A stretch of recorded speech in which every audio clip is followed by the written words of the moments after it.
ஜெபிப்பதற்கு முன்பு உங்கள் உள்ளத்தில் வேதனைகளோ துக்கங்களோ கஷ்டங்களோ கவலைப்பட்டுக்கிட்டு போய் தேவ சமூகத்துக்கு என்ன செய்யக்கூடாது, வரக்கூடாது.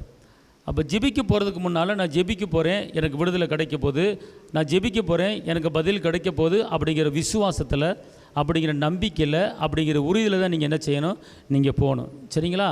அதனால் நீங்கள் அதிகமான ஒரு காரியத்தை குறித்து அதிகமாக துக்கத்துக்கு மட்டும் தயவுசெய்து இடம் கொடுத்துறாங்க. ஒரு குடும்பம் இருந்தால் பிள்ளைங்க மேலே ஒரு துக்கம் வரும், கணவன் மேலே ஒரு துக்கம் வரும், மனைவி மேலே ஒரு துக்கம் வரும், அல்லது யாராவது உறவினர்கள் மூலமாக ஏதாவது ஒரு துக்கம் வரும், வியாபாரத்தில் ஒரு துக்கம் வரும், ஏதாவது தொழிலில் ஏதாச்சும் ஒரு துக்கம் வரும், நம்ம தவறு பண்ணாதவங்கள தவறு பண்ணிட்டோம் குற்றப்படுத்தி சில குறைகளை சொல்லி அதில் நம்ம துக்கப்படுற நிலம் வரும். இப்படிலாம் துக்கம் வரும். நீங்கள் அந்த துக்கத்துக்கு என்ன செய்யக்கூடாது, இடம் கொடுக்கக்கூடாது. நீங்கள் துக்கப்படுறதுனால உங்கள் உடம்புக்கு பாதிப்பு உண்டாகும். என்ன என்று கேட்டால் வாசியுங்கள் சங்கீதம் 31:9. எல்லாரும் எடுத்து வாசிங்க. சங்கீதம் 31:9. எனக்கு இரங்கும் கர்த்தாவே, நான் நெருக்கப்படுகிறேன், துக்கத்தினால் என் கண்ணும் என் ஆத்துமாவும் என் வயிறும் கூட கருகி போயிடுச்சு. இங்கே கவனிங்க, நீங்கள் துக்கப்படுறேன் கவலைப்படுறேன்னு சொல்கிறீங்க தெரியுமா? துக்கப்படுறதுனால இங்கே இருங்க, ஒரு கால் நேரம் துக்கப்பட்டு அதோட விட்டுருணும்.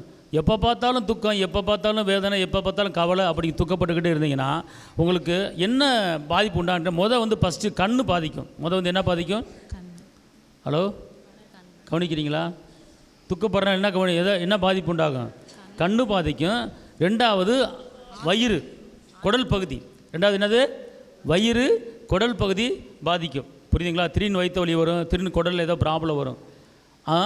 இந்த வசனம் இப்படி சொல்லுது. இன்னொரு வசனம் சொல்லுது, மன துக்கத்தினாலே ஆவி என்ன செஞ்சிருமா, முறிந்து போகும். அப்படின்னா இந்த ஆவினா அந்த உயிர்.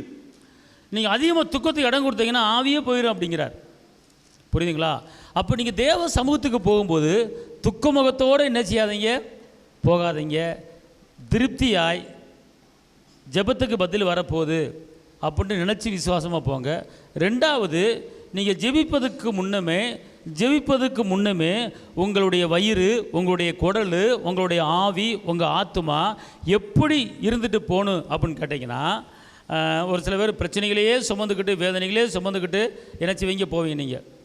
ஆனால் நீங்கள் போகும்போது எப்படி போகணும் அப்படின்னு கேட்டிங்கன்னா, எசேக்கியேல் 3:3.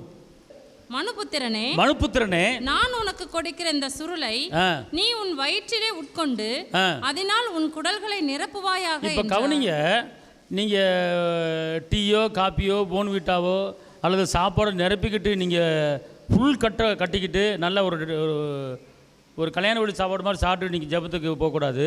நீங்கள் ஜெபத்துக்கு போகும்போது எதை நீங்கள் நிரப்பிட்டு போகணும், எதை நீங்கள் உள்ளத்துக்குள்ளே ஆவியில் ஆத்துமாவில் குடலில் நிறைச்சிட்டு போகணும் அப்படின்னு கேட்டிங்கன்னா, தேவனுடைய வாக்குத்தத்தமான வார்த்தைகளில் குடலில் என்ன செய்யணும், நிறைக்கணும். உங்களுக்கு புரியலையா? உங்கள் ஆவியில் உங்கள் ஆத்துமாவில்.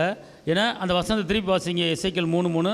மனுபுத்திரனே, நான் உனக்கு கொடுக்கிற இந்த சுருளை நீ உன் வயிற்றிலே உட்கொண்டு அதனால் உன் குடல்களை நிரப்புவாயாக என்றார். 3ஆம் அதிகாரம் 1ஆம் வசனம்.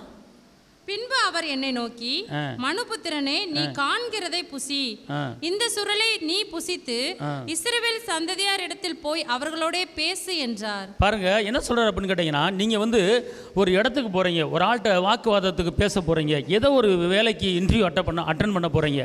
ஏன்னா ஏதோ ஒரு பிரச்சனைக்கு நீங்கள் போய் ஒரு ஆள்கிட்ட பேசி தீர்க்க போகிறீங்கன்னு வச்சுக்கொள்ளுங்களேன். அப்போ அவர் என்ன சொல்கிறார் அப்படின்னு கேட்டிங்கன்னா, நீ உன் கண்ணு முன்னால் இருக்கிற வாக்குத்தத்த வசனங்களை இதை நிறைச்சிட்டு நீ போய் என்ன செய்ய, வெளியே போய் ஆட்ட வேணாலும் என்ன செய்ய, நீ பேசு. ஒரு படிக்கிற பிள்ளைய, பரிசு எழுதுகிற பிள்ளைய எங்கே போகணும் அப்படின்னு கேட்டிங்கன்னா, ஃபஸ்ட்டு நீங்கள் உங்கள் உள்ளத்தில் உங்கள் ஆவியில் ஆத்துமாவில் தேவனுடைய வாக்குத்தத்தமான வார்த்தைகளை நிறைச்சிட்டு போனீங்கன்னா, அங்கே போகிற இடத்துல அந்த வார்த்தை உங்களுக்கு என்ன செய்யும், பேசு.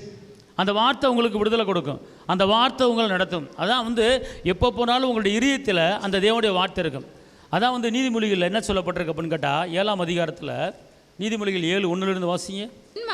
என் மகனே, நீ என் வார்த்தைகளை காத்து என் கட்டளைகளை உன்னிடத்தில் பத்திரப்படுத்து. அப்படின்னா தேவனுடைய வார்த்தைகளை நீங்கள் காத்து கொண்டு உங்கள் இதயத்தில் தேவனுடைய வார்த்தை என்ன செய்யணும், பத்திரப்படுத்தணும்.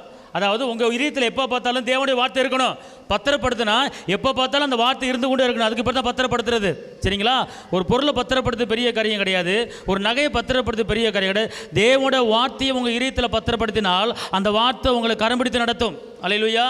அப்புறம் என்ன போட்டிருக்கு? என் கட்டளைகளையும் என் கட்டளைகளையும் என் போதகத்தையும் உன் கண்மணியை போல் காத்துக்கொள். உன் கண்மணி போல காத்துக்கொள். அப்பொழுது பிழைப்பாய். அப்பொழுது நீ என்ன செய்வாய்? பிழைப்பாய். அப்ப பிழைக்கிறதுக்கு உண்டான வழி தேவனுடைய வார்த்தையை நீங்க வந்து இங்கே காத்துக்கொள்ளணும். எங்கே காத்துக்கொள்ளணும்?